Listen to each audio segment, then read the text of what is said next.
আজ হচ্ছে 5ই মার্চ আর আমরা আজ যাচ্ছি আমাদের হানিমুনে। এই হচ্ছে আমার ওয়াইফ সুতপা, আমার ব্লগে প্রথম এন্ট্রি। ঘড়িতে বাজে এখন 9:21 আর আমরা চলে এসেছি কলকাতা স্টেশনে। আর এই যে পেছনে আমাদের ট্রেন কলকাতা আগরতলা এক্সপ্রেস। আর এই হচ্ছে আমাদের কামরা।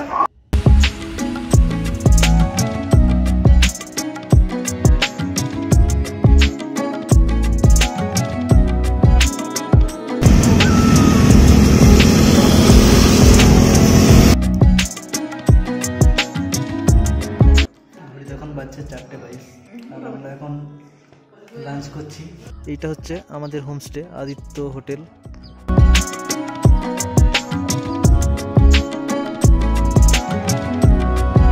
ম্যাডাম পিঙ্ক ড্রেস পরে পিঙ্কি হয়ে গেছে।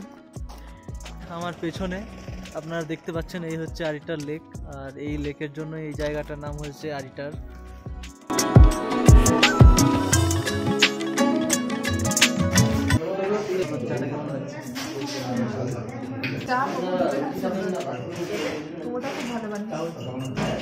এখন ঘড়িতে বাজে সন্ধ্যা 7:30, মানে রাত 7:30। পাহাড়ের কোলে 7:30 মানে অনেকটাই রাত। আর এখনই স্নান করলাম জাস্ট এই মাত্র। আসার পর অনেকটা সন্ধ্যা হয়ে গেছিলো, আসার সময় মোটামুটি 4টে বেজে গেছিলো। তার জন্য তখন খেয়ে দিয়ে একটু সাইট সিন করতে পেরেছিলাম, গ্রামটা একটু ঘুরিয়ে দেখলাম। আর এখন আমি আর ম্যাডাম দুজনেই একদম ফ্রেশ হয়ে গেছি। আর এই যে এটা হচ্ছে আমাদের রুমটা যথেষ্ট সুন্দর।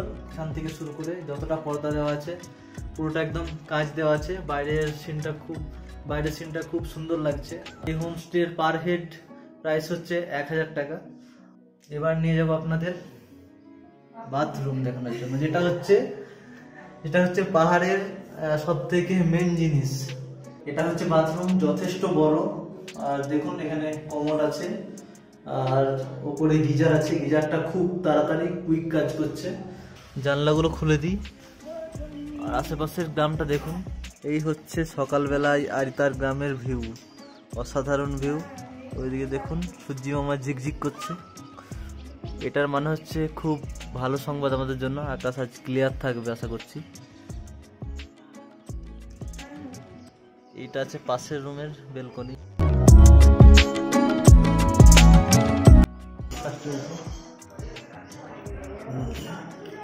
আর সবজি।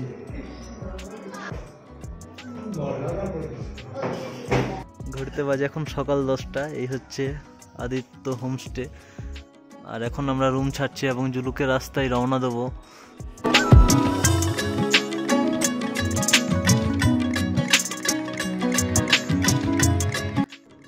এখানে কিছু লোক মুড়ি ফেলেছে আর মাছের ভিড় দেখুন। এখানে পুকুরের যত মাছ মোটামুটি সব এখানে চলে এসছে।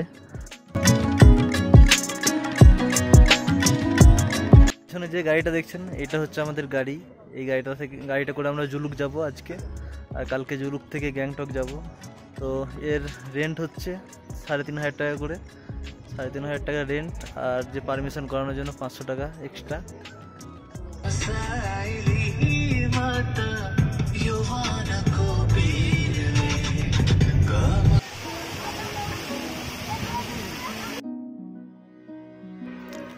ইকো নেচার পার্ক, চলো ভেতরে দেখি কি আছে।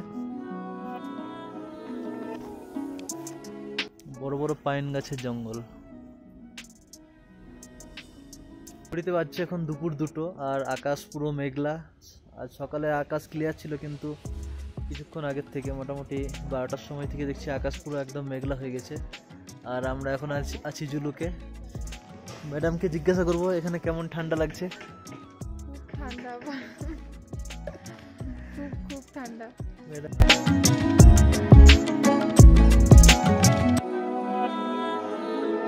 থেকে খেয়ে দিয়ে আমরা একটু ঘুরতে বেরোলাম। আর এখানে একটা ক্যাফে ছিল, সেই ক্যাফেতে আমরা অনেক কিছু অর্ডার করেছি। প্রথমে আমরা কফি খেয়েছি, তারপর মোমো খেয়েছি, তারপর এখন আমার ম্যাডাম গরম গরম জিলিপি এনেছে। সেই জিলিপি আমরা ভোজন করব, দেখি কেমন টেস্ট।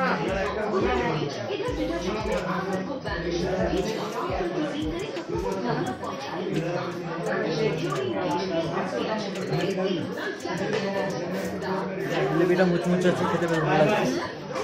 মুচমুচে কুয়াশায় ঢাকা, এতটা স্পষ্ট ক্লিয়ার দেখা যাচ্ছে না। আর ওই যে আমার আঙ্গুলের মাথায় ওইটা হচ্ছে আমাদের হোমস্টে।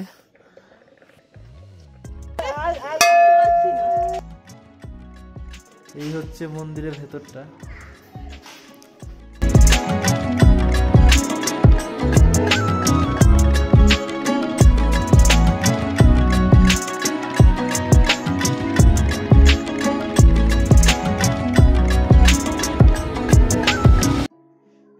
এই হচ্ছে জুলুকে আমাদের রুম, আর রুমটা বেশ বড় আছে। আমাদের লাগেজ মোটামুটি রেডি করা হয়ে গেছে, এবার আমরা উপরের দিকে যাব। এখন ঘুরতে পারছে মোটামুটি সকাল 7:45। ড্রাইভার তাড়াতাড়ি করছে, অনেকটা রাস্তা বাকি আছে আজ জার্নি করার জন্য। হোমস্টে প্রাইস হচ্ছে 1000 টাকা পার হেড। বাথরুমটাও যথেষ্ট ভালো, চকচকে আছে, পরিষ্কার পরিচ্ছন্ন আছে। আর যে গিজার আছে, গিজারটা খুব ভালো, খুব তাড়াতাড়ি জল গরম হয়ে যায়। এখান থেকে আমাদের জিগজ্যাগ রাস্তা শুরু হয়ে যাবে।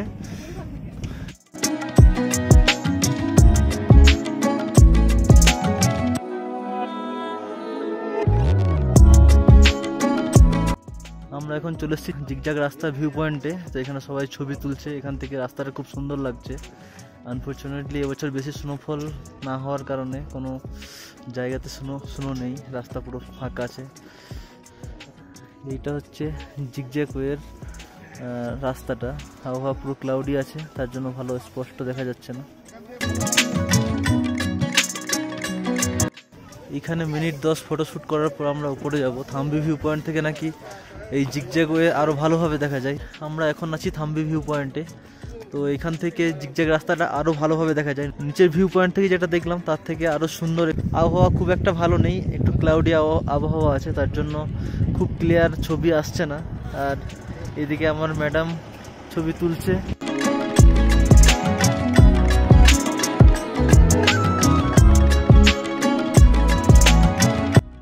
আর এই হচ্ছে থাম্বি ভিউ পয়েন্ট থেকে জিগজ্যাগ রাস্তার ভিউ। রাস্তায় যদি বরফ থাকতো তাহলে আরো এর সৌন্দর্য বেড়ে যেত, কিন্তু এবছর কোনো স্নোফল হয়নি, সেহেতু রাস্তায় কোনো বরফ নেই, এখনো পর্যন্ত বরফ পাইনি। হয়তো ছাঙ্গুলেকে বরফ পাবো আমরা। কতগুলো ছবি তুললে মোটামুটি? সত্যি ভিউ পয়েন্টটা ভালো লাগছে, ছবিও ভালো আসছে, পুরো রাস্তা আছে, সেই রাস্তাটা খুব সুন্দর আসছে।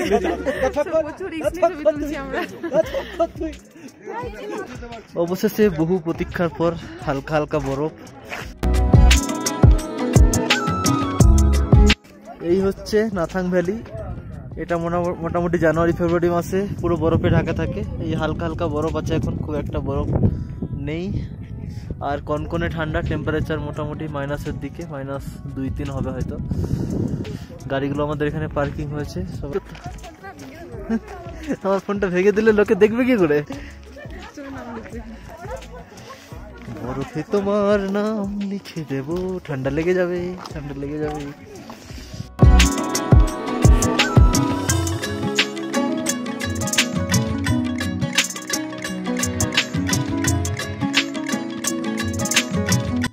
এখন এসেছি ওল্ড বাবা হরভজন সিং এর যে মন্দির আছে সেই মন্দির। ওইটা হচ্ছে ওখানকার গেট, আর এই ওপর হচ্ছে বাবার মন্দির। এই হচ্ছে বাবা হরভজন সিং এর যে ব্রিফ স্টোরি আছে।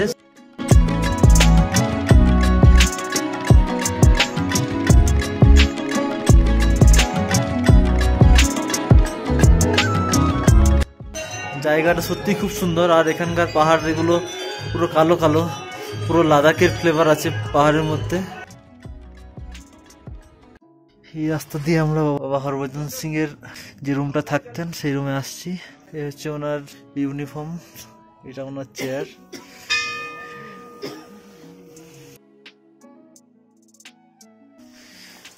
এখানে রয়েছে বাবার মূর্তি।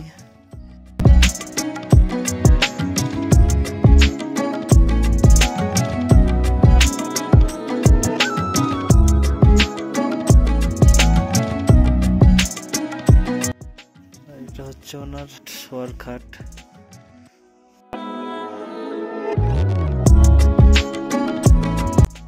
চারিদিকে হালকা হালকা বরফ রয়েছে। আর আমরা এখন আছি এলিফ্যান্ট লেক বা কুপুক লেকে।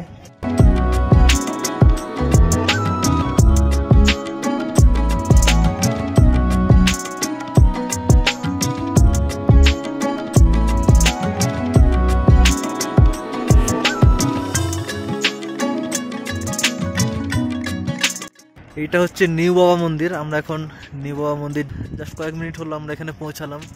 দেখুন এখানে একটা বিশাল বড় ন্যাশনাল ফ্ল্যাগ রয়েছে, আর এটাতে গাড়ি পার্কিং রয়েছে। ওই সামনে যে এটা রয়েছে ওইটা হচ্ছে নিউ বাবা মন্দির। ওই দূরে দূরে জুম করে দেখাচ্ছি, ওইখানে আছে শিবের মন্দির একটা। আমরা এই দিক থেকে হেঁটে হেঁটে শিব মন্দিরে পৌঁছে যাব।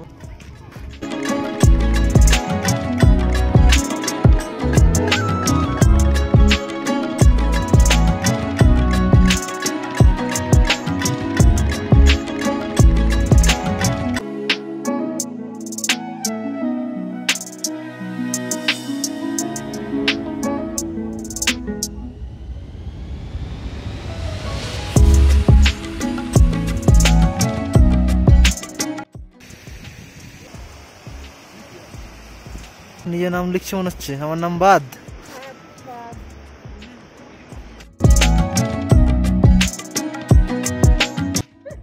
দেখুন আপনারা বিশাল হাতের লেখা।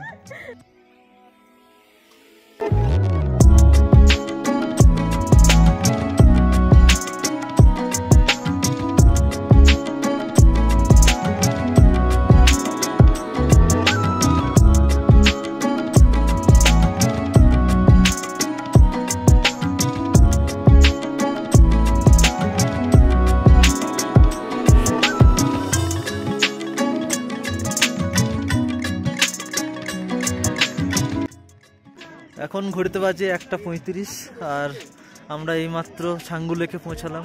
রাস্তায় আস্তে আস্তে ভীষণ বরফ পেয়েছি।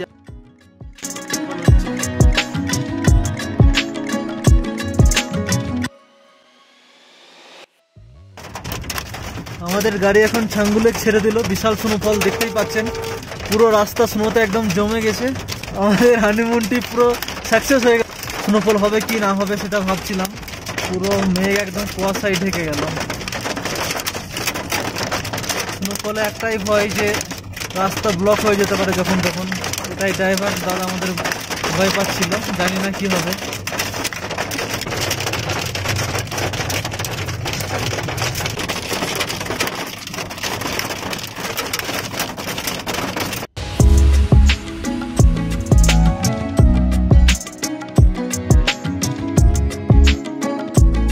মানে শব্দের মতো লাগছে, এত স্নোফল, আর কুয়াশার মতো মেঘ ভাসছে।